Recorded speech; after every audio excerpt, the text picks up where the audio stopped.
Good afternoon, everyone, and welcome. Thank you so much for tuning in today. My name is Kate Bruns, and on behalf of Harvard Bookstore, the Harvard University Division of Science, and the Harvard Library, I am so pleased to welcome you to this event with Veronica O'Keane, discussing her new book, A Sense of Self, Memory, the Brain, and Who We Are, in conversation with Ted Dinan. Today's event is a part of our Harvard Science Book Talk series, which brings the authors of recently published science-related literature to our Cambridge community and now very far beyond it. Be on the lookout for some of our great science book talks coming up. On Monday, June 7th, we will be hosting Harvard professor Andrew Knoll for his latest book, A Brief History of Earth, 4 Billion Years in 8 Chapters. To learn about the series, you can visit the webpage, harvard.com/science, or sign up for the bookstore's email newsletter at harvard.com. We also have a YouTube page where you can view previous talks that you might have missed, and I'm going to post links in the Zoom chat in just a few minutes. Today's event is going to conclude with some time for your questions. If you would like to ask our speakers something, please go to the Q&A chat at the bottom of your screen where you can submit a question. We're going to get through as many as time allows for. This event will also have closed captioning available. Depending on the version of Zoom that you're using, you might need to enable captions yourself by clicking on the closed caption button on your screen. I would also like to say a tremendous thank you for your patronage during these strange virtual times. Your support makes this author series possible and ensures the future of a landmark independent bookstore. So thank you to our partners at Harvard University, and thanks to all of you for tuning in and showing up for authors, indie book selling, and especially for science. And finally, as you've likely experienced in virtual gatherings, technical issues do arise. And if they do, we're going to do our best to resolve them quickly or work through them. So thank you for your patience and your understanding. And now I am so pleased to introduce our speakers calling in from across the world. Dr. Veronica O'Keane is professor of psychiatry and consultant psychiatrist at Trinity College Dublin, with over 35 years of experience in her field. An award-winning and prolific researcher, Dr. O'Keane's work studies mood disorders and perinatal depression. She's a fellow of the Irish College of Psychiatrists, and A Sense of Self is her first trade book. Joining her in conversation tonight is Dr. Ted Dinan, professor of psychiatry at University College Cork, principal investigator at APC Microbiome Ireland, and medical director of Atlantia Food Clinical Trials. His research studies the brain-gut microbe axis, focusing on depression and IBS. This afternoon, they will be discussing Dr. O'Keane's new book, A Sense of Self, praised by The Guardian as vivid and immediate and affecting. Of the book, the London Observer writes, O'Keane's unforgettable trip down memory's many lanes leaves you with a marveling awareness of what humans collectively share as memory makers, and at the same time reminds us that each one of us is a singular translator of our world. We are so pleased to host them for this afternoon's event. So without further ado, Dr. O'Keane and Dr. Dinan, the digital podium is yours.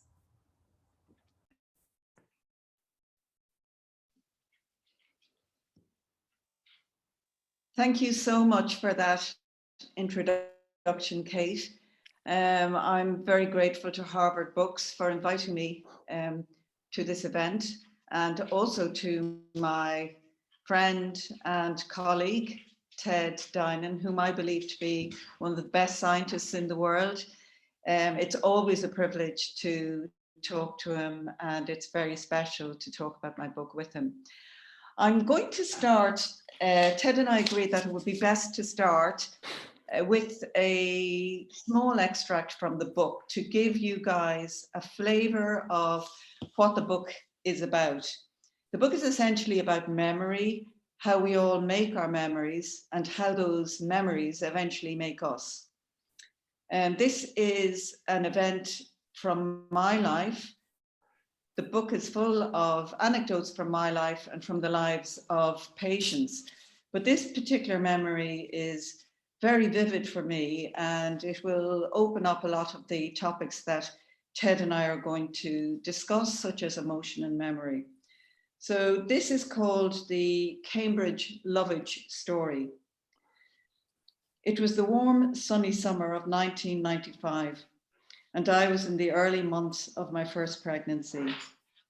We had bought a 300-year-old house with a garden so big that the back boundary was not visible to the eye from the kitchen door. If that summer you had followed the parched lawn down past the big oak tree and then the orchard, you would have entered an undergrowth with a thick smell of earth compost mixed with hot river vapor before seeing the river that marked the back boundary. The hot air, as stagnant as the shrunken river, had trapped spinning clouds of small river insects. The mesmeric, unending sounds of the invisible crickets, possibly grasshoppers, extended into mellow fermata, as if sound was also trapped. I found myself in a mood similar to the weather, suspended and absorbed by nature, and I spent a lot of my time that summer in the herb garden, laid out among flagstones by the back door. Most of the herbs had been planted by previous owners, and I spent weekends over months restoring it, weeding out ivy, mint, and lemon verbena, and cutting back the lavenders and thymes that had gone to wood. One day during this lovely summer, I picked a bunch of herbs to flavor a salad. And I go on to tell the story of how I ate something in the salad that made me feel sick. And I didn't know what it was, but I knew it was some greenery from the garden.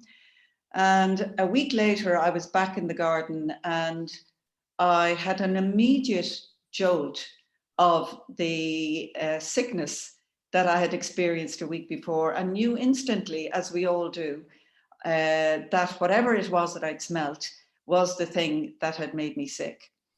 And that memory stayed with me. And over the years, as neuroscience unfolded, I suppose, I understood that memory, in terms of smell memory, odor memory, is very much caught up with emotion. So that when you smell something, you immediately have the associated feeling of that memory. In my case, it was a smell of what we call in science disgust, or what we might call in normal parlance nausea. So the memory of the smell, even though I was unaware of the smell, triggered this sense of nausea. And it really impressed upon me how clever our brains are, how much cleverer they are than we sometimes acknowledge. So the book is not just about memory as a repository of knowledge, it's about memory as an emotion, the human condition of feeling with memory. Thank you very much for that introduction, Veronica. You must be delighted with the reception that the book has received so far, because I think what's unusual about the way in which it's been reviewed is the fact that you have very prominent literary figures like John Banville giving it a very positive review. And on the other hand, you have clinical scientists, I suppose a bit like myself, saying very nice things about it as well.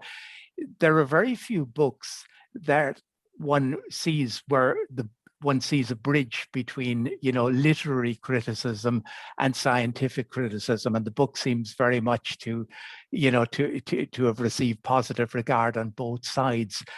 Now, as Kate mentioned in the introduction there, Veronica, you have a lot of clinical experience. You and I have worked as psychiatrists for very extended periods of time. You're obviously based in Dublin now, but you've worked in Cambridge in England. You've worked in King's College in London as well. So the patients you've seen over the years have influenced you and influenced this book. There's a flavor throughout the book of the influence that those patients have had on you. What type of patients would you think have had the greatest influence on the way you think about memory?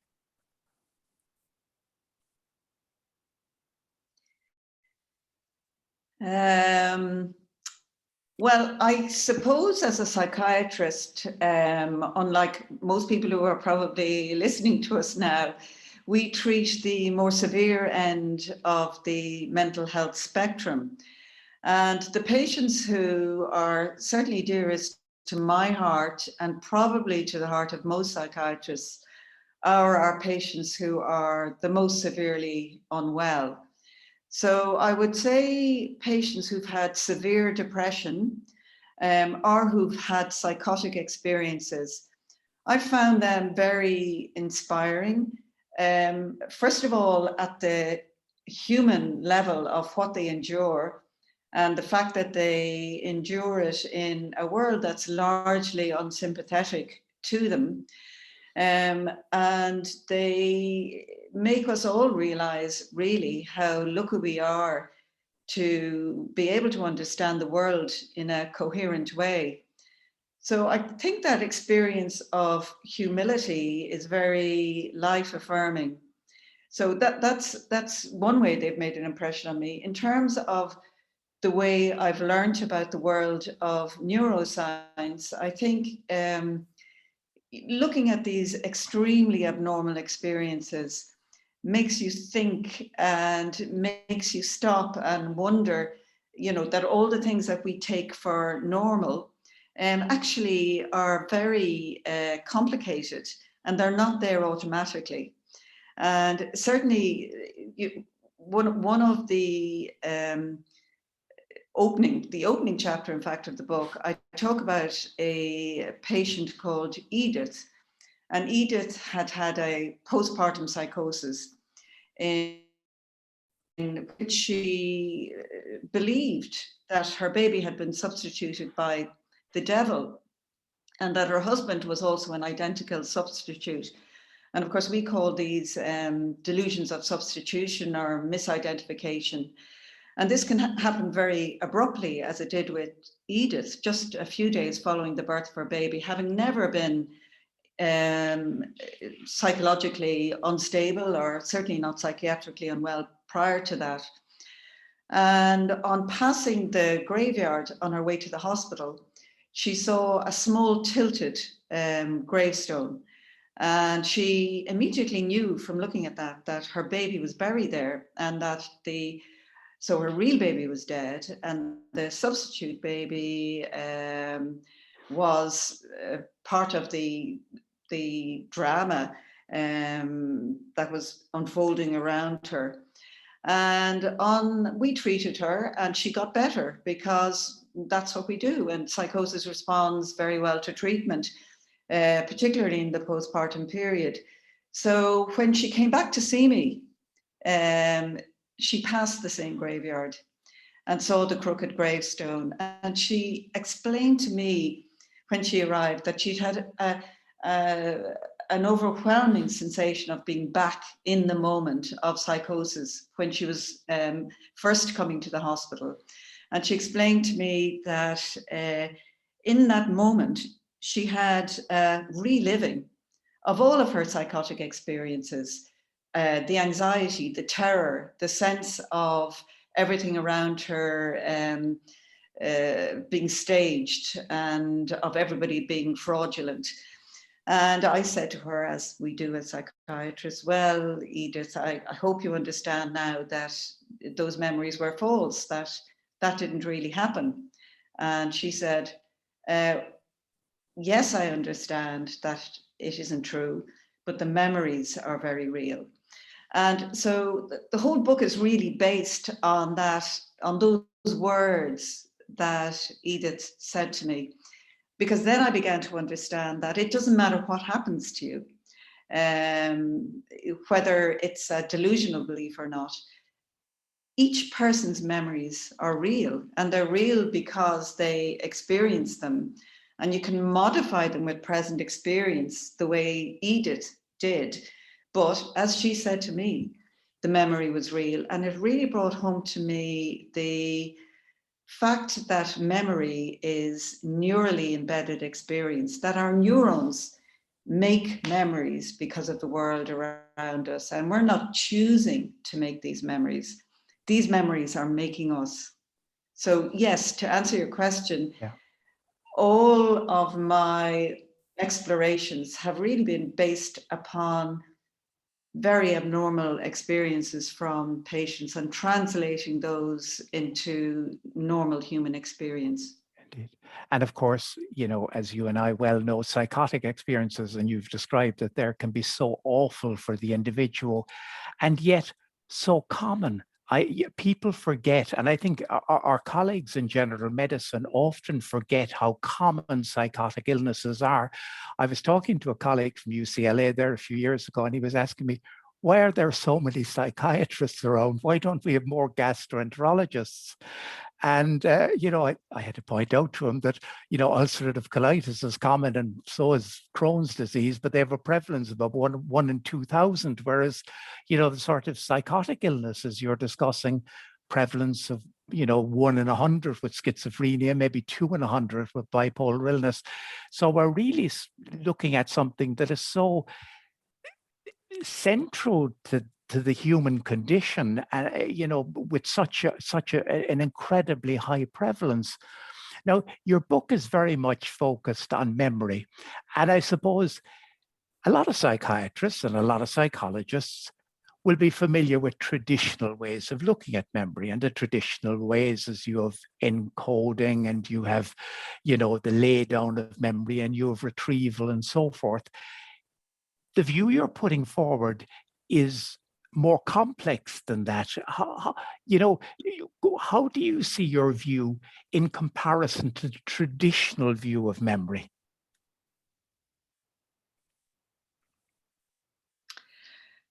Thanks for that question, Ted. Yes, what you say is true.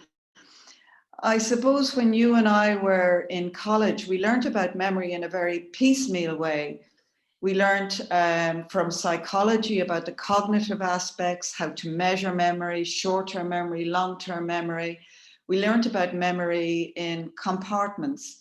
We learned about memory from the point of view of event memory and knowledge memory.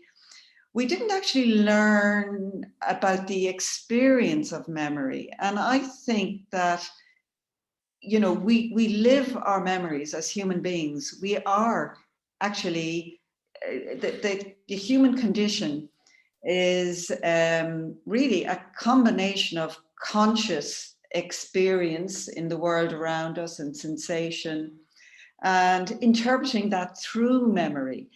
And I think somehow or other in the various faculties and within the various specialties, we lose that overall sense of the human condition and what memory means as we live life. And I think psychiatry gives us these unique insights, really, in terms of living normal memory. It's fantastic, the education, the public education that we've seen about Alzheimer's disease and dementias in general. And that really teaches us a lot about how to manage them. Again, dementia obviously is a very common illness and it's only set to get more common. But that's really about understanding fading memory and helping us as a society and as individuals, carers, loved ones, families, and friends to understand people whose memory is fading. But I feel that the process of living experience, which is what memory is for me, hasn't been considered in the same way. And in neuroscience, I suppose neuroscience is, obviously you and I are both neuroscientists and we've been fascinated by the brain, and in our careers, really brain science has come to the fore and we know so much more now than we did when we started off. But there isn't a sense for me of the experience of memory. And I think bringing psychiatry and neuroscience together in this way helps people, readers, I hope, to understand their own experiences as they go through life. Yeah. Now, in the book, Veronica, you use the term "make our brains," and it's a term that you kind of use, which maybe you might elaborate on it. What exactly do you mean by that we make our brains?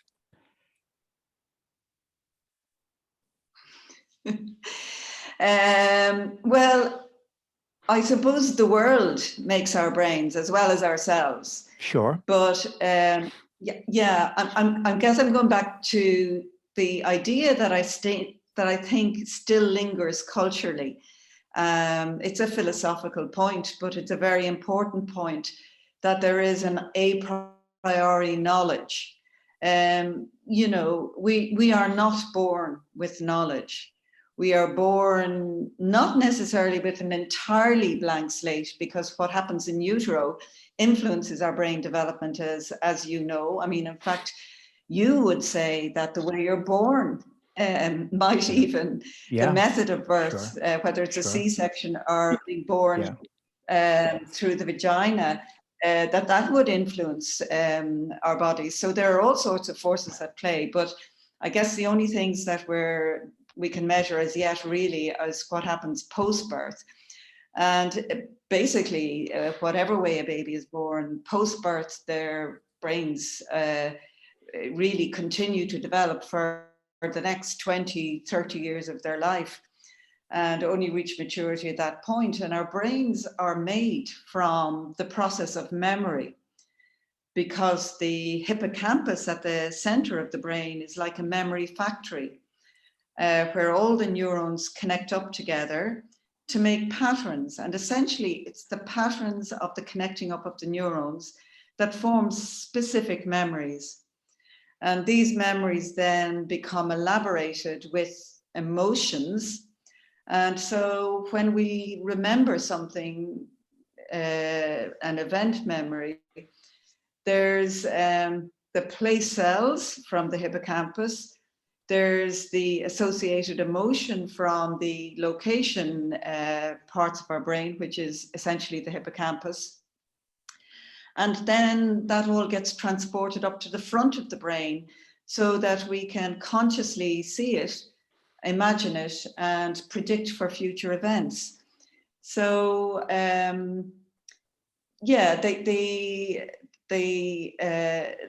the world that we live in makes these memories. And I guess that in the sense that we have a genetically determined brain. Obviously, our eyes are all different colors, our hands are all different shapes, and so on and so forth. So our brains are also very unique. We have a unique genetic signature for our brains. So it's the unique combination of the person's individually genetic determined brain and their very individual experience that gives each person a highly individualized memory map, an imprint that's very unique to them. Yeah. So you view, and it's a view I would share, that the brain is a very plastic organ. That it's plastic in the sense that it's constantly changing in response to environmental stimuli. And obviously, maybe early on, those environmental stimuli can have a greater impact than they would be later on.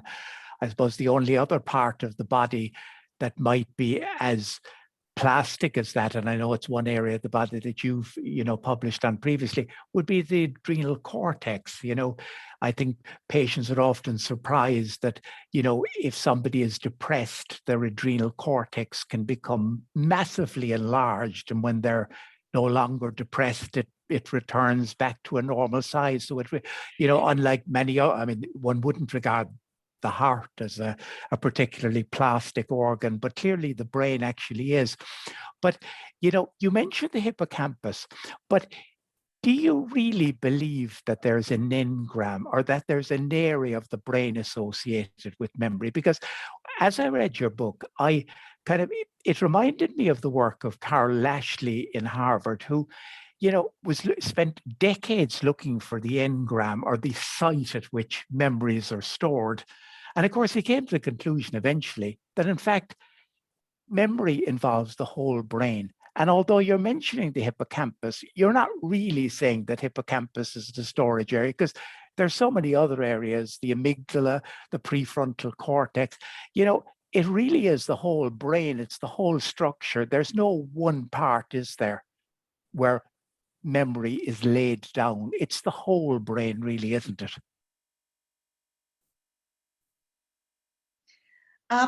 Absolutely, Ted. I'm completely at one with you there. I've deliberately called the hippocampus the memory maker. So in the sense that we connect up time and place, the hippocampus is very important. But of course, and again, this relates to the way we learned about the brain. We learned it in a very piecemeal way. We learned the hippocampus does this, the amygdala is the emotion center, the prefrontal cortex is where everything is brought together, and it mediates consciousness and imagination and prediction. But of course, the brain is one massively, fantastically connected structure. There are 68 billion neurons in our brain, and there are 15,000, up to 15,000 dendritic connections between each neuron. Sure. And I totally agree with you. The reason we understand memory in the hippocampus is because the hippocampus is quite simple. It has basically a 4-neuron structure, and we can see how the neurons connect up there to some extent, and it maps place predominantly. So that can be seen because animals can recognize places and humans can memorize places. So we look at the hippocampus to help us understand memory, really. Having said that, I do think that time and place are incredibly central to human memory. And I've written separate chapters about these because we remember really through place. And I suppose in Ireland as well, we're a small country. And we are very involved in the local, there's traditions, there's folklore, and it's all very specific for each place. We have small islands, specific accents, specific places. And we do locate quite a lot. This world of the connected internet is very strange for people coming from a sparsely populated island where we are have a very strong sense of place. Indeed. So yeah, the hippocampus is a memory maker, but of course the way memory is stored, it's stored throughout the cortex. So it's really the surface of the brain and the emotional structures under the brain. They're all, it's just one big filamentous mess. And so when you trigger one bit of the brain, another bit of the brain goes off. So yeah. Indeed. And it is interesting that when you look at cab drivers in New York or in London, they tend to, if you scan their brains, they have bigger hippocampi than you or I probably do. To get back to the concept of psychosis,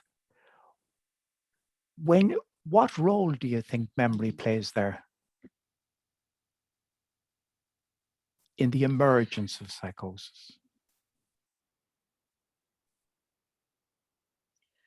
Well, I think it's very difficult to have a coherent sense of the world if the sensation coming into you, into your brain, is not coherent. So, for example, we don't know why people hallucinate, but and it's, I think it's difficult to imagine a lot of psychotic experiences. But I suppose when you think of a child who's developing, and schizophrenia, of course, starts in young adulthood, often in mid-teenage years. And it's probably not picked up until the young adult is 17 or 18, but it's probably been there for quite a while. And of course, you're having these, the psychotic individual is having these abnormal experiences. For example, hearing voices, and not voices like calling your name. These are kind of benign auditory hallucinations, but voices that are very alien and are threatening, maybe threatening to kill the person, or two people discussing how pathetic the person is who's having these auditory hallucinations. And again, it's important to remember that these hallucinations are usually highly derogatory and distressing. And of course, if you hear voices, you're going to, like everybody else, look around and try and locate their origin. And because you can't locate the origin of the voices, you make up a story, like we all do, to a narrative to explain the voices. And of course, suddenly you're laying down stories that are what we would call false, but they're not really false, because the person is really trying to bring some cohesion and sense to a world in which they are experiencing abnormal sensations. So they make up stories like the voices are coming from the neighbors, and the neighbors are trying to kill them. So when they see the neighbors drive off in the car, they wonder if they've left, a bomb in their house, if they've switched cameras on, how they're going to kill them. So these memories, these experiences and these stories get laid down as memories. And then you get the development of delusions to explain these strange sensations. And I suppose more and more then the person becomes immersed in this memory system, this story that explains the abnormal experiences. And so you're at the beginning of a psychotic delusional belief system in which the individual becomes paranoid and feels threatened and persecuted. So without memory, I don't think people would develop delusional systems. Yeah, And sure. And yet, as you point out, Veronica, I mean, neuroscience in recent decades has focused on memory and the underlying biology of memory. But really, the point you're making, and I think it's a very, very valid point, is that psychiatry as a discipline has undervalued the role of memory. I mean, not so much obviously in something like Alzheimer's disease, but in something like the psychotic illnesses that you and I would treat on a daily basis. Do you think that there's any improvement in that, or do you think that really psychiatry has a long way to go, or really needs to change focus?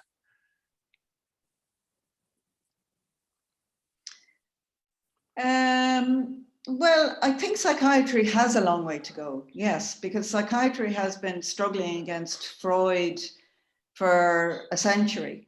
And, Freud didn't actually believe in, even though he was originally a neurologist, but he believed that mental illness had a cause, and that narrative lays somewhere in your external world.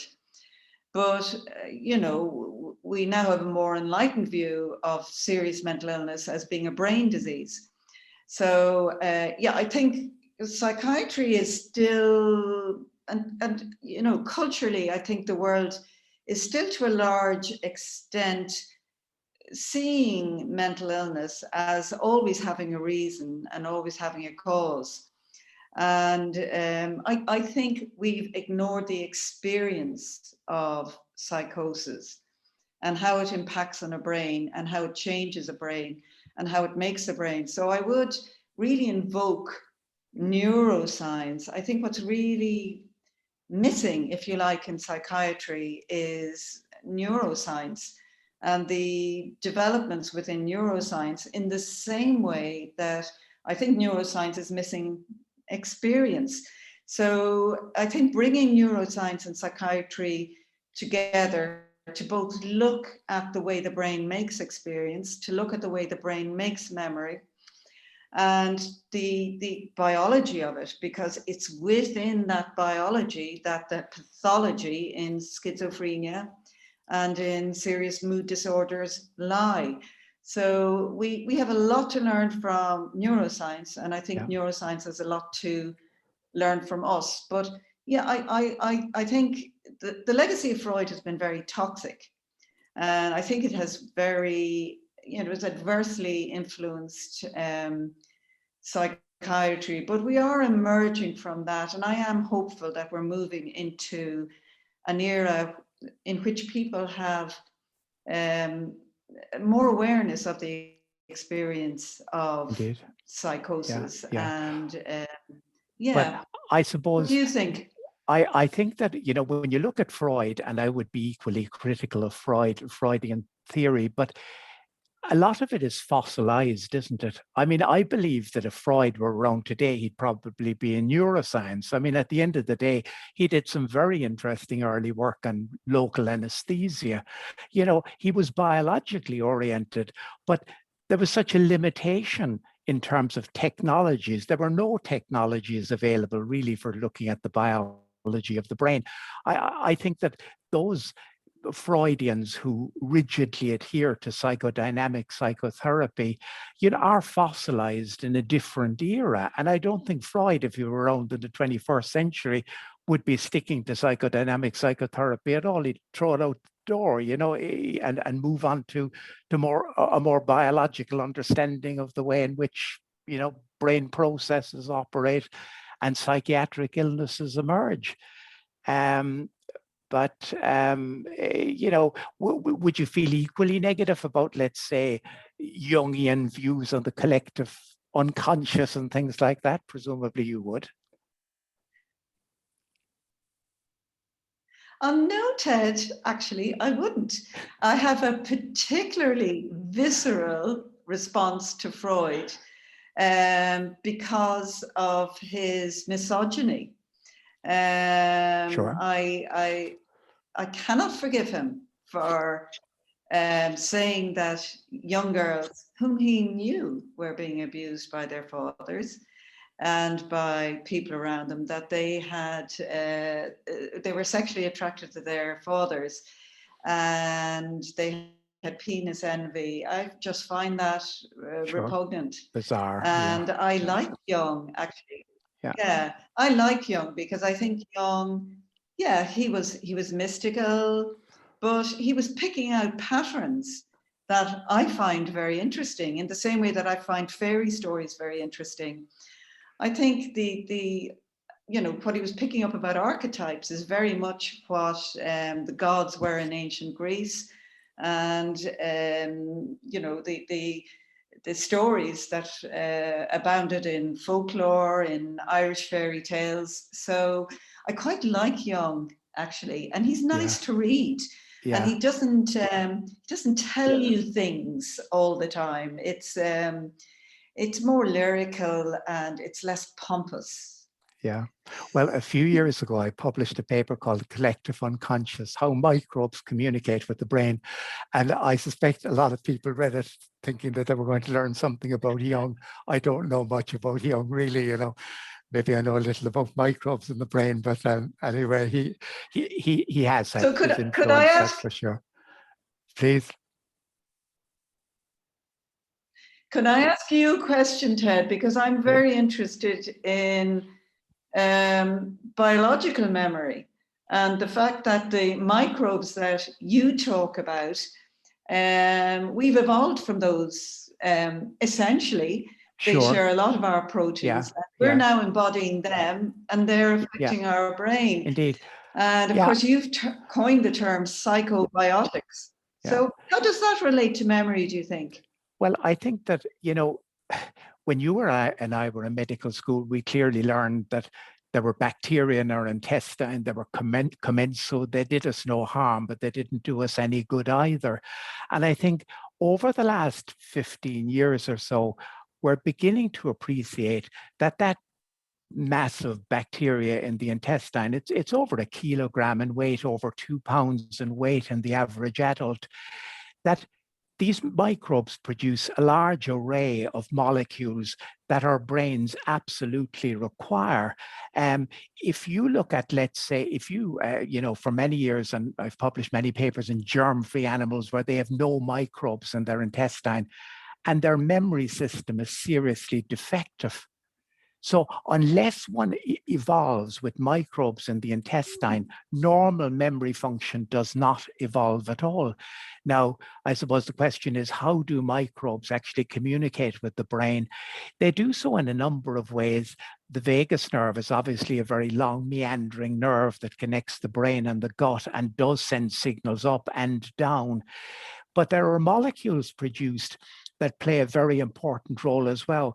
Short-chain fatty acids are produced by microbes, and like butyrate and propionate, and they're actually epigenetic modulators. They actually influence the way in which certain genes in the brain operate, and I'm sure have an influence in relation to memory.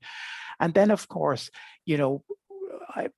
our group were the first to show that bifidobacteria can produce tryptophan. Now, it used to be said 15 years ago, 20 years ago, that we needed tryptophan for serotonin because it's the building block of serotonin, and that all the tryptophan came from the diet. But of course, we now know that actually microbes are capable of synthesizing tryptophan and a whole array of other molecules, including neurotransmitters. Now, I don't believe those neurotransmitters go to the brain or anything like that, but there's no doubt about it that the overall role of the microbiota in shaping brain function is vast, and it undoubtedly plays a significant role in relation to memory. As I say, if an animal doesn't have a gut microbiota, it doesn't have normal memory functioning, which is quite intriguing.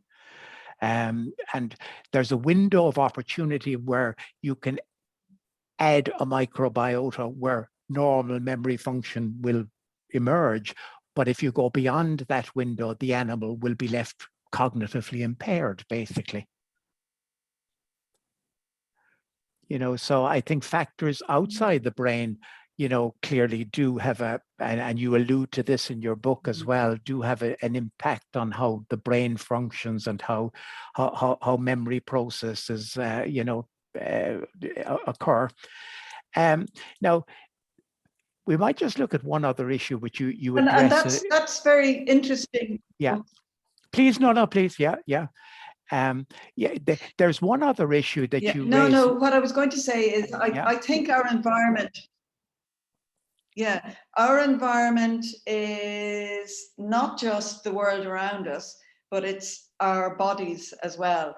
And I think your point about how gut microbiota essentially cause neural activity in our brain through the vagus nerve, or how they might stimulate neurochemical processes in the brain, is a great example of how the interoceptive world, as well as the exteroceptive world in the world around us, but our bodies are feeding into our brain the whole time. And they are making the memories as well, the emotions we feel in our bodies. So it's memory is everything, in a sense. It's everything from within us and from without us as well. Indeed. And that brings us on to an issue which you do raise in the book as well. And that's the sense of self, and how the sense of self and memories are so intimately connected. Could you elaborate on that for us a little, please? Well, I guess identity is a very complex thing. And, I think when we're talking about identity, we're talking about how we fit into the social world. But it's much more complicated than that. And I suppose, it's more complicated than social affiliation. And I suppose the way that we memorize the world, the way that the world comes at us because of the kind of memory filter we have, because of the way our brains are structured, because of the experiences we have, very much, this all comes together and gives us in adulthood and in childhood, a sense of what oneself is. And it's so basic that it's difficult to imagine, but some of our patients with schizophrenia, they don't know that they are themselves. And you get a very good idea of how basic one's sense of self is when you see people who don't have a sense of self. These individuals with psychosis, they have what are called passivity experiences. They believe their thoughts are being put into their heads, or emotions are being put into their bodies, or they are influencing somebody else's thoughts. So they don't have a coherent sense of who they are. And, in milder forms of a lack of brain cohesion, people might slip very easily from different gender identities, different social affiliations, and so on and so forth. But in psychosis, there is no sense of self because there are no coherent memories. There is no coherent way of processing sensation. And so I suppose what I'm saying is that we are all of us who have a sense of ourselves, we're very, very lucky. And we're lucky that that mechanism operates. And having an identity is something beyond that again. So that's why I use the word a sense of self. Sure. Now, throughout the book, there are lots of literary references, and and there are a diverse range of literary references. You do quote heavily from some of the existential literature, Samuel Beckett, Jean-Paul Sartre. Do you think that existentialism as such, or existential literature, can really throw a light on the complex issue of memory?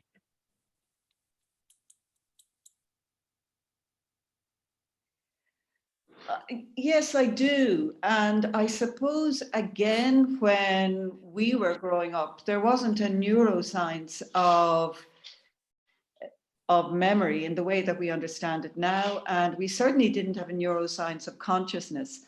And I think essentially what the existentialists were exploring was consciousness. But of course, in the previous century, great philosophers like Henri Bergson said, consciousness is memory. And it's an awareness of processing experience in the context of an individual memory. And the existential writers explored this before we understood what it was. So I learned about mental experience from reading these existential writers. And of course, they were pushing the frontiers of mental life and the human condition through their writings. And I stand, in awe of these Sure. people who just plunge themselves into selfless introspection, in a sense, and try to, sometimes it was very harrowing, but to bring these experiences to the world. And I suppose we're lucky because as Irish people, we had James Joyce, who really made, he wrote 3 novels. And in these 3 novels, he pushed out the boundaries of consciousness and really explored the way a person lives through sensation in one's memories. So, and I still think the experiences that they've written down, I think the day that neuroscience understands all that, we'll be long dead, Ted. Absolutely. I think that's definitely true, Veronica, but thank you very much indeed. I think we have an opportunity to take a few questions from the audience, so if I can find them here. The first question is an interesting question, Veronica. What made you decide to write a trade book at this stage in your career? I think I've been publishing in Neuroscience, and it's really fun being sort of at the frontier, meeting colleagues internationally and nationally. It's very exciting, but I'm not sure how much of it gets out there unless you're studying immunology at the moment or autoimmunity. Well, what you publish about is of great general interest. It happens to coincide. What you do scientifically is of great interest to the public. But I guess what I really wanted to do, I was frustrated by the fact that psychiatric illnesses and the sufferers from psychiatric illnesses are not analysed in a scientific way. So it was really a frustration at the lack of understanding about mental illness in general and the stigmatization of illness, and also the understandings that I've learned as somebody who has lived through the emergence of neuroscience, bringing those insights to people in general, to give people a language. And why did I do it at this stage? Probably memories, the accumulation of memories that I was really only able to work out, I'd say, in the last decade. Because a lot of what I saw in the first few decades, I didn't understand it. Yeah, indeed. Yeah. And actually, the next question kind of links I've up always with wanted to write. Veronica, it says that you talk very beautifully about Jung's patterns. Do you think that so much of your work, and this particular book in particular, comes from spending decades really listening to people, picking up the specific patterns that come out across our human stories? I mean, it is very much a work that is, you couldn't have written this in the first 5 years of your career, could you? No, that's a nice question. And yes, I think it is true. And as Ted said, as Ted said, it does relate very much to the first question, which is, I think you spend a lot of time seeing patterns. At least that's what I did for maybe 20 years of my career, seeing patterns, and then almost knowing within a few minutes what's wrong with somebody, because you've built the patterns that you see obviously into a memory network. And then you're trying to match this to new knowledge that's coming into your brain in terms of neuroscience. So patterns, I mean, memory, neuronal patterns, the way we see the world is all about patterns. So absolutely. Indeed. Yeah. The next question is, I suppose, a more neuroscience-oriented question. Do you think memory is an epigenetic phenomenon? I think it is. Everything is epigenetic, I suppose, and everything is genetic. But it's not exclusively genetic, epigenetic, or environmental. And I suppose epigenetics is the way that the environment and the the conditions that you live in will modify your genes. But epigenetics is hugely important for memory because it will determine our stress responses, and we know that. So, for example, if you've had a very difficult childhood, if you've been abused, it's going to change your stress responses, and that's done epigenetically. And those altered stress responses will modify your memories and predict patterns of bad things happening to you. So everything is connected with everything, and epigenetics is, I guess, it's the way that the environment, both good and bad, and the events that happen to us, both good and bad, modify our memory networks and modify the way we respond to the world. And so it's it's a circle of memory predicting responses, and responses then determining the world's response to you. So yeah, it's very much epigenetics. Great. We'll take two more questions, Veronica. The next one is an interesting one. I'm sure it's one that you and I and anyone who's worked in psychology or psychiatry or counseling has thought about. Do you make a distinction between the brain and the mind?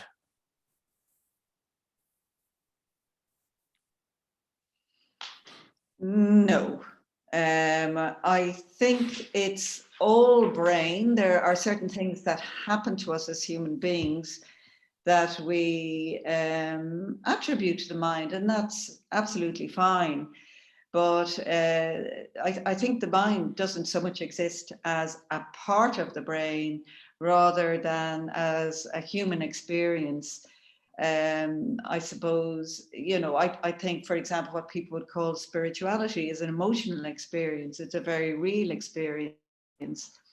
We can experience transcendent moments in religious ceremonies, if you're swimming, and if you're running for 2 marathons like you do, possibly, you can have transcendent moments secondary to psychedelics. These are not mind experiences, in my view, they're brain experiences, but it's okay, I think, to use the word mind, but I think it's important also to remember that there are not two things. We're not composed of the worldly and the otherworldly, or the material and the non-material, that it's all ultimately brain, and that we're massively complex with massive ranges of experiences. And one final question, Veronica, and maybe if there are any other questions come in, maybe you might respond to them by text after the session.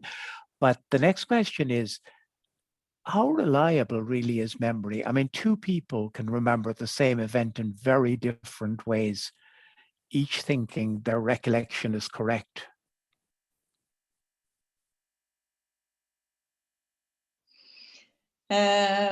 Well, if you're talking about memory as a reliable predictor or a reliable account of past events, it's not at all reliable. But memory, because every time you recall a memory, you disrupt it, and it will form in a marginally different way. It will reform in a marginally different way. So current experience is constantly modifying our memory. And so as a reliable indicator of past events, it's absolutely useless. As a process of understanding the world, it's brilliant. Thank you very much, Veronica. That was a really lovely conversation. Great to touch base with you. Thanks very much, Ted. I enjoyed it very much. Thank you.